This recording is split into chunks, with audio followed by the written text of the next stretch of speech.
నగరం జిల్లా Bobbili town police స్టేషన్ను జిల్లా ఎస్పీ దామోదర్ సందర్శించారు. బొబ్బిలి పట్టణాన్ని గంజాయి రహితంగా తీర్చిదిద్దుతామని ఎస్పీ దామోదర్ అన్నారు.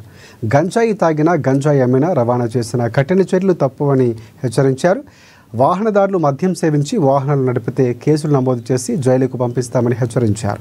సైబర్ నేరాల విచారణకు పటిష్టంగా సైబర్ నేరాల నివారణకు చర్యలు తీసుకుంటున్నామని ఆయన పేర్కొన్నారు.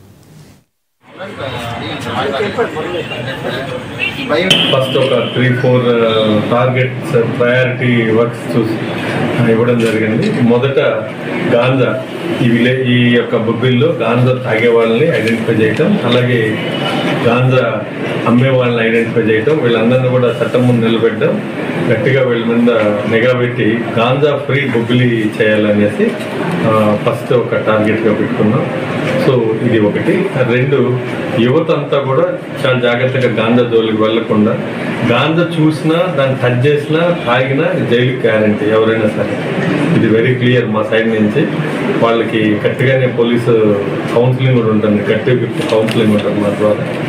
అలాగే ఉమెన్ ఇష్యూస్లో పోక్సో కేసెస్, చిన్నపిల్లల మీద అత్యాచారాలు చేయటము, వాళ్ళని ప్రేమ అనే పేరుతో మోసం చేయటం అన్నట్టు వాళ్ళని కూడా ఒక అన్నేసి పెడుతున్నాం. వాళ్ళ మీద కూడా కొన్ని రౌడీ షీట్లు కూడా ఓపెన్ చేయడం జరిగింది. వాళ్ళల్లో అవగాహన కార్యక్రమాలు స్కూల్స్లో పిల్లలకి అవగాహన కార్యక్రమాలు, గుడ్ టచ్ బ్యాడ్ టచ్ అనేసి స్కూల్స్లో వాళ్ళకి కండక్ట్ చేయడం జరుగుతుంది. అలాగే ముఖ్యంగా రోడ్ సేఫ్టీ ఉంటుంది. మనకి చాలామంది తాగి డ్రైవ్ చేయడం, అలాగే పడి చనిపోవడం, హెల్మెట్ లేకుండా గుద్దేయటం, ఎక్కడంటే యాక్సిడెంట్లు చేసుకోవడం, ఇలాంటి వల్ల వాళ్ళు చనిపోవడమే కాకుండా తాగి వాళ్ళ ఫ్యామిలీస్, అలాగే రోడ్డు మీద వెళ్తున్నటువంటి ఇన్నోసెన్స్ని గుద్ది చంపేయటం, ఇవన్నీ కూడా కొంత ఆందోళన చెందాల్సిన అంశాలే.